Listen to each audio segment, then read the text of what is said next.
Mila esker, Presidenta Andrea, legebiltzarkideok, gobernuko kideok, Urkullu jauna, eta gaur honea etorri zeraten herritarrok eta telebistaz ikusten ari zareten guztioi arratsalde on.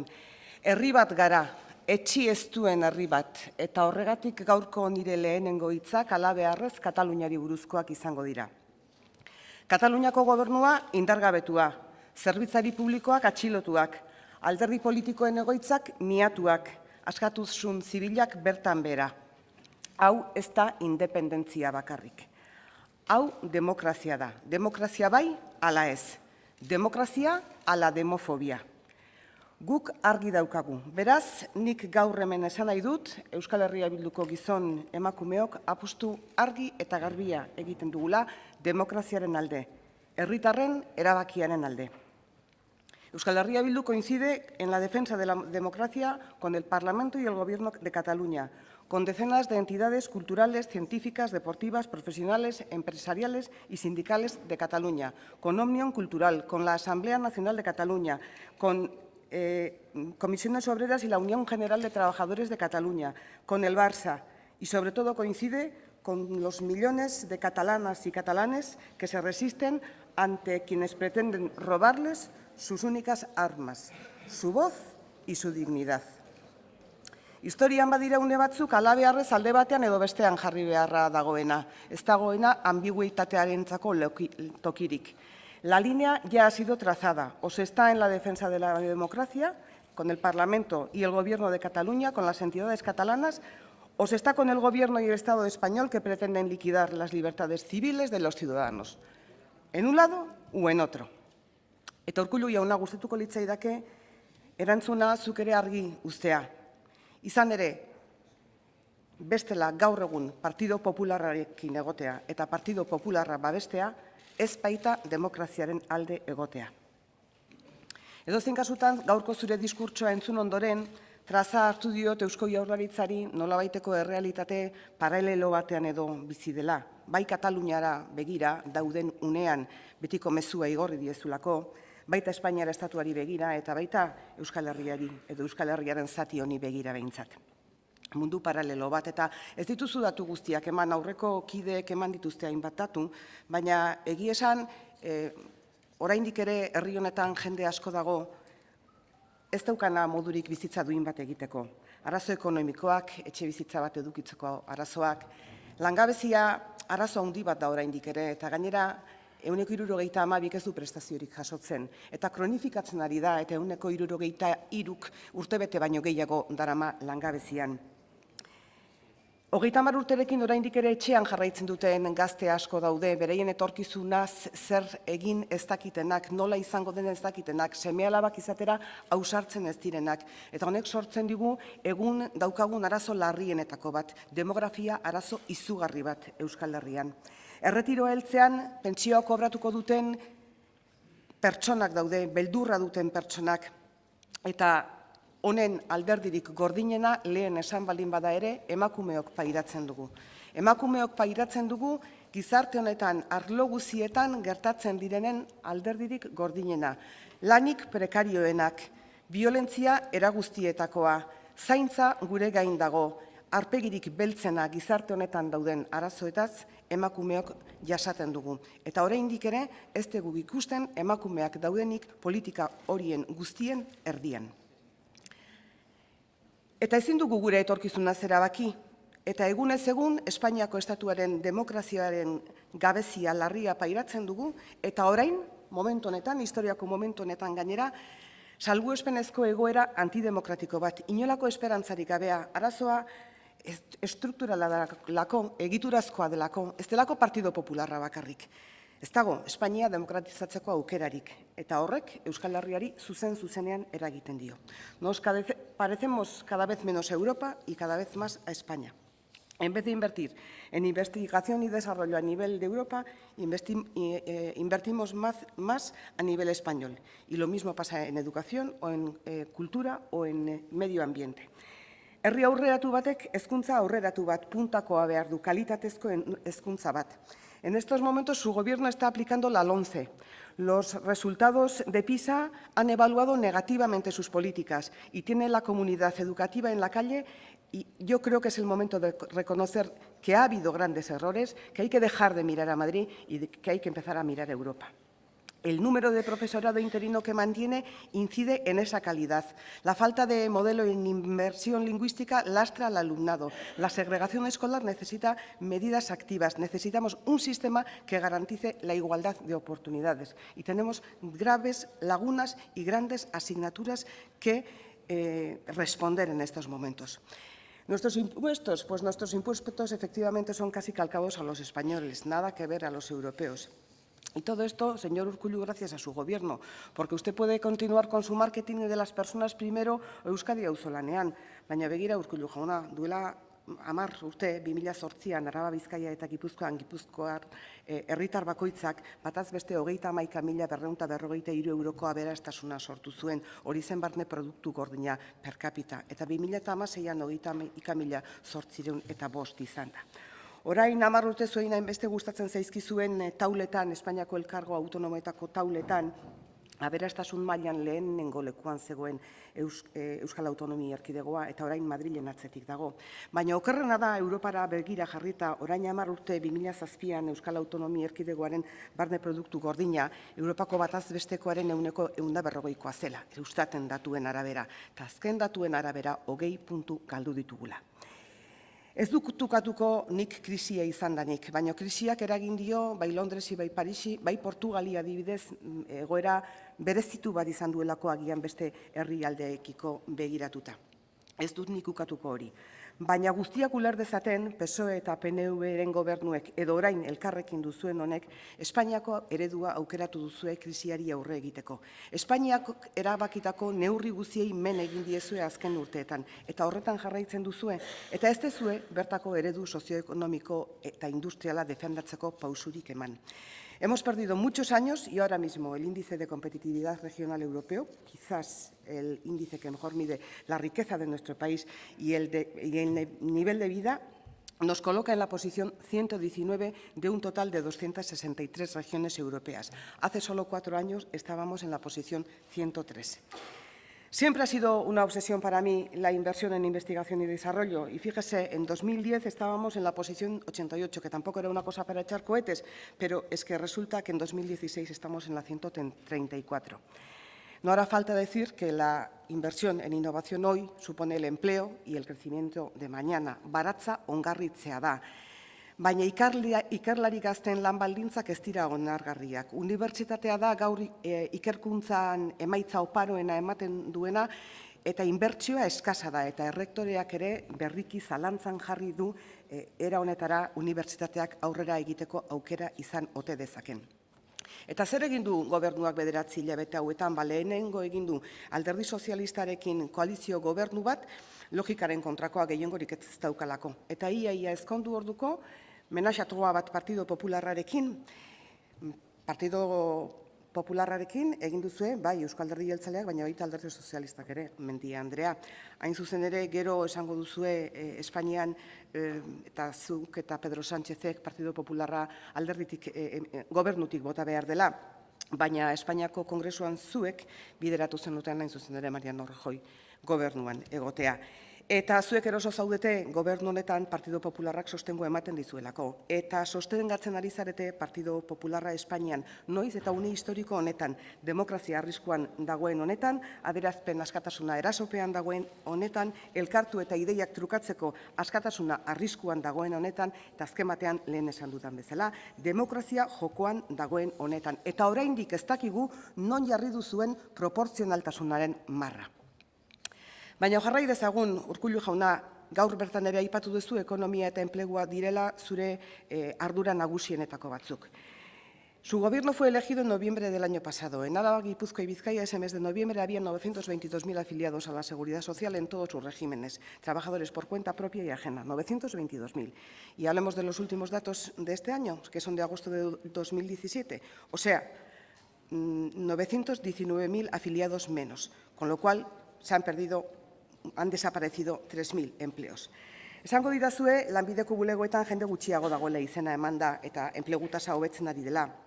Baina gizarte segurantzako afiliatuak dira errealitatea ongien erakusten digutenak. Eta datuak horiek dira, zuek gobernuan egon zareten egun bakoitzeko, por cada día que ustedes han estado en el gobierno, incluidos sábados y domingos, se han perdido 10 empleos, que son mujeres y hombres con nombres y apellidos que viven en este país. Eta datu hori txarra da, baina datorkiguna ez da hobea, eta aurretik ere hitz egin dute Elkarrekin Podemosekoek, baino La Naval eta Ezkerralde osoa. La Navalentzat lanean ari diren 10 enpresa laguntzaile, Gipuzkoan eta Bizkaian Zenea Fagor, Enkarterrietan Zel, Sei Altzariak Zumaian, General Electric Ortuellan, beste 3.000 langile izan daitezke, lanik gabe geratuko direnak edo gehiago. Eta kasualitatea izango da, baina zuzenean edo zeharka, Eusko Jaurlaritzak arduraren bat du. Besterik ez bada, Esperanza Agirrek bere garaian esan zuen bezala, invigilando. Euskal Herriak eta Euskal Herriko zati importante bat den neurrian Euskal Autonomia Erkidegoak etorkizunera begira diseinatutako politika industrial bat behar du. Hemendik 20 urtera Europan goi mailan egon nahi balin badugu, erabaki behar dugu une honetan zertan lehiatuko garan. Eta hortan lanean hasi behar dugu. Eta horretarako bideak jartzen hasi. Eta horretla bakarrik lortuko dugu enpleguaren kalitatea berreskuratzea. Horrela bukatuko da egun erdiko kontratu egin eta egun osoa lanean pasa beharra. Edo 800 euroren truke 12 orduz lan egin beharra. Investidura saioan esan nuen eta berriro diot, gutxieneko soldatak 1.200 eurokoa izan behar du. Eta saiatu gaitezke hori legislatzen. Hori bai, Espainiako lan merkatuaren erregulazioa alboratuz edo gaindituz. Eta gutxieneko pentsioak 1.080 eurokoa izan behar du. Eta horretan ere saiatu gaitezke. Ez dugu zertan egon behar, Sainz de Santa Maria Andreak zer esaten digun honen inguruan. Eta iritsiko ote den gizarte segurantzaren eskumen hori, ez dugu zertan itxaroten egon behar. Edozein kasutan Erkoreka jauna saiozu Sainz de Santa Maria Andreari irakurri dezala parlamentu honek duela urte terdi hartutako erabakietan zer zioen eskumen horrek izan behar dituen baldintzez. 9 hilabete hauetan, justizia sozialari dagokionez Urkullu jauna kontrako erakutsi duzue. Confebask izan da zuen lagun mina eta Euskal Gehiengo Sindikalari bizkarra eman diozue. Eta horrela, enpresarien eskutik eta sindikatuei bizkarra emanda ez dira hobetuko langileen bizi baldintzak. A ustedes parece que les importa poco la precariedad. Fíjese que les importa poco que tienen a las trabajadoras y trabajadores públicos, a maestras, enfermeras, médicas, con un sueldo inferior al que cobraban hace 10 años y sin devolverles todavía la totalidad de la paga extra que les quitaron hace 5. Y ahora dicen que les van a subir el sueldo un 1%. Jakingo duzue inflazioa baino hori baino handiagoa izango dela, ezta 2017an. Eta jakingo duzue geure seme-alaben hezkuntzaz eta geure osasunaz arduratzen direla langile publiko horiek guztiak. Bada datu bat hemen aipatu ez dena eta aipatu nahi nukeena, 59.000 personas están fuera del sistema, 59.000 persona daude sistematik kanpo. Pobrezia erreal egoeran. 10 pertsonetatik 3 sistematik kanpo geratzen dira, diru sarrerak bermatzeko errenta kobratuta ere. Pobrezia erreal egoeran dauden pertsonen 44%, ez du prestazioa eskatzen. 10,9 ukatu egiten zaio. Erretiratuen 29,6 pobreak dira. Diru sarrerak bermatzeko errenta jasotzen duten pertsonen 20% langileak dira. Hori guztia gertatzen ari da hemen bertan eta ez beste inor. Eta hori jakinda asko daukagu datozen hilabeteetan jokoan. Eskubideak, justizia eta elkartasunaren bidera itzuli behar dugu. Eta beldur gara, azken hilabeteotan Partido Popularren proposamenetatik oso gertu ikusi ez ote dugun Eusko Jaurlaritza. Eta ez dagoela dirurik ez esan, dirua badago eta zertarako nahi den dirua. Eta gainera Urkullu lehendakariak gaur bertan esan digu, zenbat hazi den ekonomia, 3%. Non dago hazkunde hori? Pues el dinero está donde siempre, en los bolsillos de los de siempre, en aquellos bolsillos que la Hacienda siempre respeta, y yo creo que es hora de darle la vuelta a esta situación. Behin eta berriro esan dugu, fiskalitatea berraztertu beharra dagoela, oinarritik, benetan bete dadin oinarrizkoena, gutxien daukanak gutxiago ordaintzea eta gehien daukanak gehiago ordaintzea. Europako bataz bestekoetara hurbilduz, eta oraindik 6 puntu atzetik gaude. Baina badirudi hori ere ez dugula nahi. Guk badugu plan bat, negoziatzen eta aztertzen hasteko banatzen hasia dagoena, zabaldu, edatu eta garatu daitekeena, negoziatzeko prest gaudena, Azpiazu jauna, negoziatzeko prest gaudena. Bakegintzaz bi hitz egin nahi nituzke. Bakegintzan aurrera pausoak izan dira azarotik hona. Etak gizarte zibilaren ordezkarien esku armak utzi izana mugarri izan zen, eta deigarria berriz ere Espainiako gobernuak arlo honetan erakutsi duen utzikeria, zabarkeria, jarrera oztopatzailea erakutsiz alduen guztietan ez duela bakegintzan aurrera egin nahi. Gaur arte, orain arte presoekiko erakusten duen jarrera berbera da. Dispertsioari bere horretan helduz, preso gaixoen eskaerari muzin eginez eta mendeku politika muturreraino eramanez. Giza eskubideak urratuz.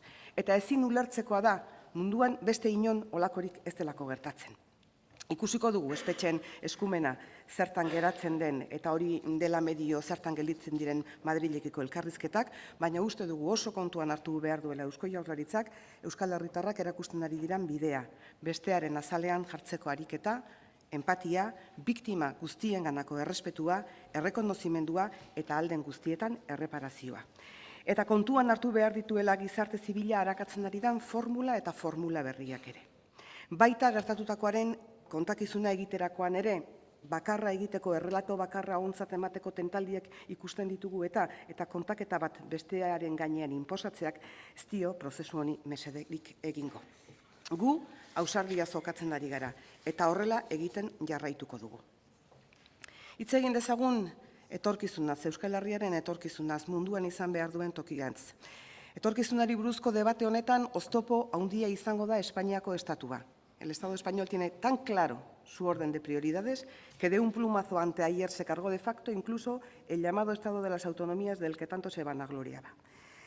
Euskal Herritarren ongizatea da gure helburu nagusia eta derrigorrezkoa da horretarako guk ere tresna guztiak gure esku izatea, gure etorkizuna erabaki ahal izateko. Eta hori estatu bat izatea da.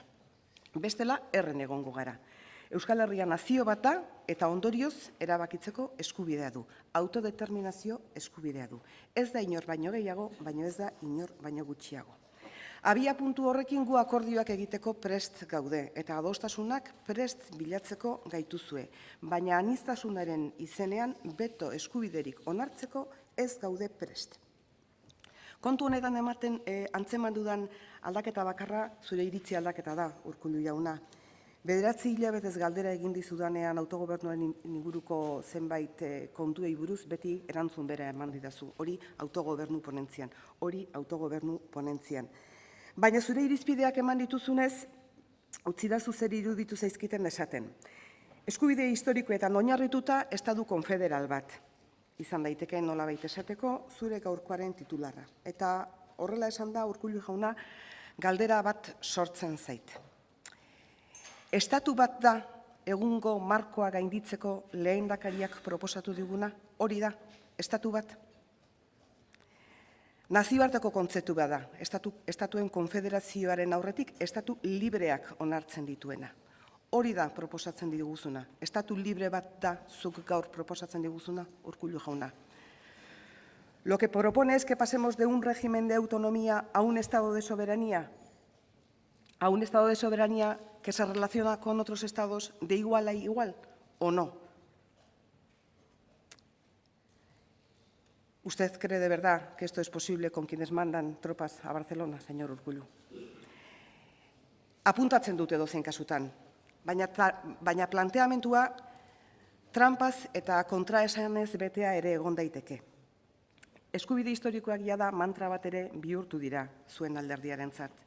Herrero de Miñonen babesa badute, Pepeko Herrero de Miñonena, baina zoritxarrez ez askoz ere jende gehiagorena. Y usted mismo ha dicho que el Tribunal Constitucional ha reconocido la importancia de los derechos históricos, pero se le ha olvidado decir lo que viene sosteniendo ese mismo tribunal reiteradamente una y otra vez. Y se lo voy a citar con una sentencia. La propia actualización de los derechos históricos es consecuencia obligada del mismo carácter de norma suprema que posee la Constitución, norma a la que están sujetos todos los poderes del Estado, pues, como constatamos en la misma sentencia, la soberanía nacional de la que emanan todos los poderes del Estado imposibilita el mantenimiento de situaciones jurídicas, aun con probada tradición, que resulten incompatibles con los mandatos y principios constitucionales. Y ello porque la Constitución no es el resultado de un pacto entre instancias territoriales históricas que conserven unos derechos anteriores a la Constitución y superiores a ella, sino una forma de poder constituyente que se impone con fuerza vinculante general en su ámbito sin que queden fuera de ella situaciones históricas anteriores. Es decir, derechos históricos sí, pero sin perjuicio de la unidad de España del artículo 2 de la Constitución española. Con eso queda todo dicho. Eta esaten zenuen, Europar Batasunaren ambitoan aitortu beharko litzaigukela eta gure herriak beharko lukela ordezkaritza zuzena eta nazioarteko ordezkaritza zuzena, ni horrekin erabat ados nago, baina horretarako formula bat badago aspaldi inventatua, eta hori independentzia da. Eta nik zugandik esperoko nukeena hain zuzen ere horixe da, que usted hablará de un Estado independiente, señor Urkullu. Eta honek Kataluniaz hausnarketa bat egitera bultzatzen hau. Aspalditik ari naiz defendatzen Katalunia ikusita Euskal Herriak ere prest egon beharko lukela estatu independente bat izateko. Beraz horretarako behar diren egitura guztiak martxan eduki beharko genituzkela, prest eduki beharko genituzkela. Baina Euskal politikagintzak oroar eta agian Eusko Jaurlaritzak bereziki nolabaiteko handikeriaz begiratu izan dio Kataluniari. Politika egiteko betiko moduetara ohituta pentsatu izan duzue agian poker partida batean ari zirela. Eta horregatik entzun ditugu, Europan gaur independentzia lortzea ez da posible, ez dakit non bukatuko duen Artur Masek, eta beti ere gainera izan dira hango prozesuari kalte egin ziezaioketen momentuan. Herrigintzan ordea, derrigorrezkoa da aldiren eskenatokiak kontuan izaten eta aurrez ikusten, zebestela orain hortik datoz zailtasunak. Ezin da esan, Katalunia ez da inora helduko, edo hori aditzera eman, eta gu bai garela negoziatzaile honak ze hasteko Katalunia heldu da. Lortu du herri baten duintasun demokratikoa azaleratzea, eta hori lorpen handia da. Lortu du Espainiar estatuaren egitura zaharkitua eta antidemokratikoa agerian uztea, eta hori lorpen handia da. Lortu du demokrazia gabezi ugari dituen estatu baten joskurak desegiten hastea, eta hori asko lortzea da. Eta hemen bitartean sinestarazi nahi izan diguzue gure harreman bilaterala zela.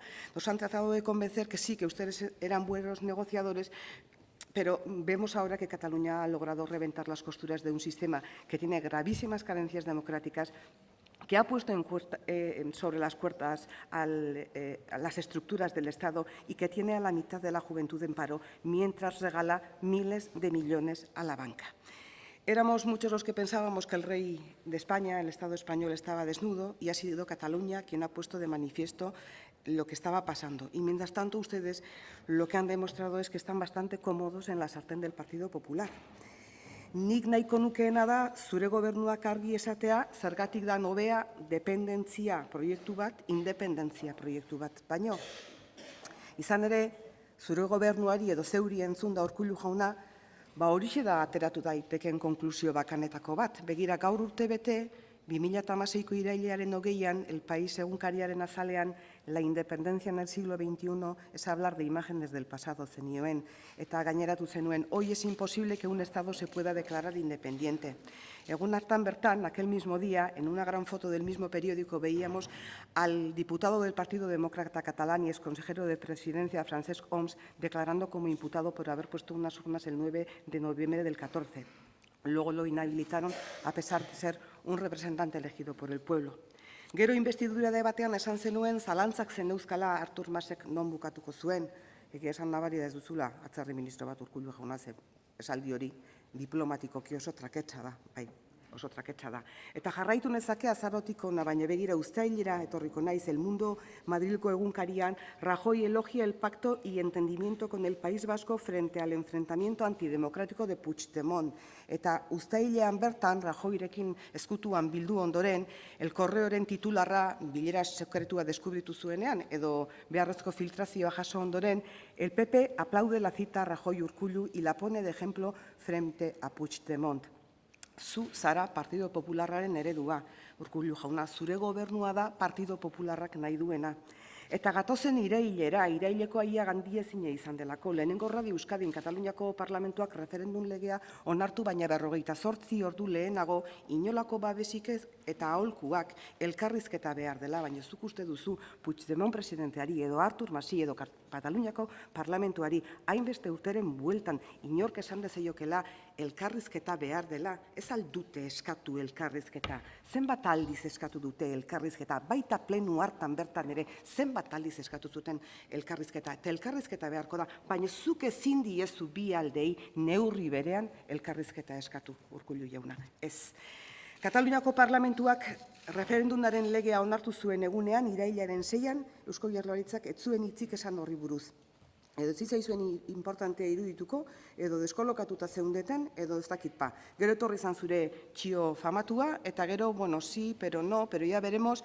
Y finalmente vuelve usted a elegir una fecha de máximo simbolismo, el 11 de septiembre, Diada Nacional de Cataluña, para descolgarse con aquello del respeto a la legalidad. Eso mientras 1 millón de personas se manifestaban en Barcelona con todas sus instituciones al frente. Haciendo amigos, señor Urkullu, pero desde luego haciéndolos en Madrid. Le aplaudieron a rabiar su intervención del día 11. Y fíjese que parecía difícilmente superable, pero el día 14, con el presidente Puigdemont querellado, la presidenta del Parlamento querellada, más de 700 alcaldes amenazados con ser detenidos, imprentas y medios de comunicación registrados y cerrados, el 14 de septiembre, y viene a explicarnos que el referéndum catalán no tiene garantías. Y claro, todo el unionismo pues le hace la ola. Y casualmente vuelve a acertar con el día, porque es el mismo día que comienza la campaña electoral, el mismo día que la Fiscalía se querella contra el presidente de la Asociación de Municipios Catalanes, contra la presidenta de la Asociación de Municipios por la Independencia y además cierran sus webs.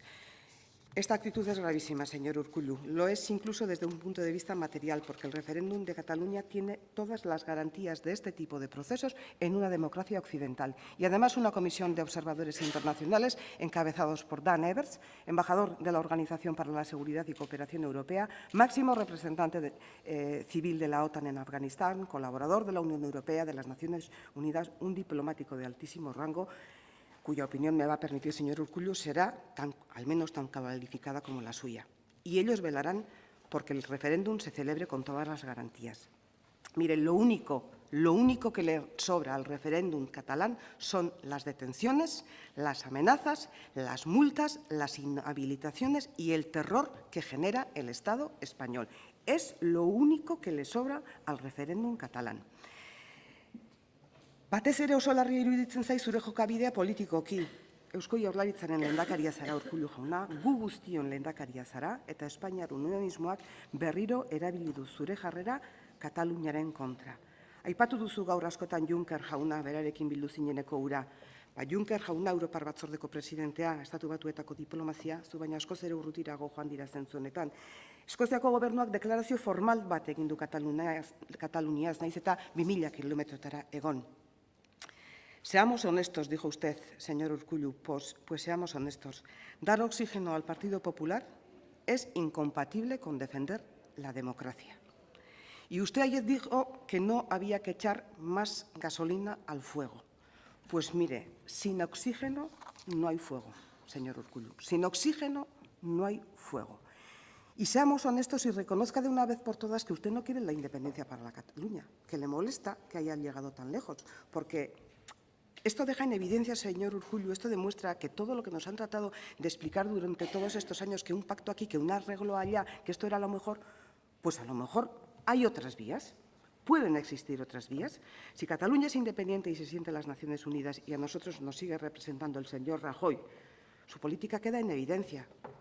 Beldurra diozue Kataluniako independentzia, Urkullu jauna. Kataluniak egindako bideari beldurra diozue agerian uzten duelako hainbeste urtetan zuek esan duzuena, hau dela bide bakarra. Eta ondo aterako da.